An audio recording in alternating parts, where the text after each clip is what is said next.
Handa ring magbigay ng tulong sa mga nasalanta ng bagyo sa Bicol at Batangas ang pamahalang panlalawigan ng Bulacan. Nasa 2 milyong piso ang ibibigay nilang tulong sa 2 lalawigan. Si Shane Velasco ng PIA Central Luzon sa Balitang Pambansa. Mag-aambag ng 2 milyong pisong tulong pinansyal ang pamahalang panlalawigan ng Bulacan sa pagtulong sa mga nasalanta ng bagyong Christine sa Bicol at Batangas.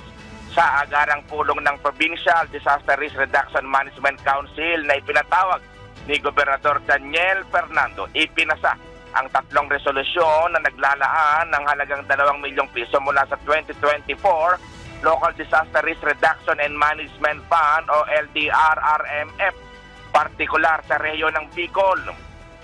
Tinukoy na bibigyan ng tulong pinansyal ang pamahalang panlalawigan ng Albay at pamahalang lungsod ng Naga sa Camarines Sur.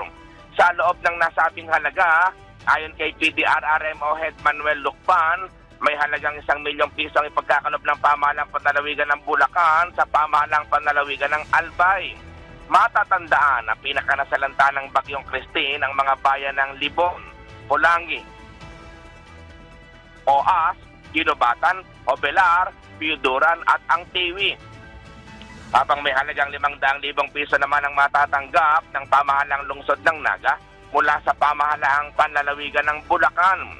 Nakaranas ng napakalaking pagbabaha at matagal na paghubang nasabing lungsod matapos ang pananalasa ng nasabing bagyo. Ang pamahalang bayan ng Talisay naman sa Batangas ay pinagkalooban din ng halagang 500,000 piso.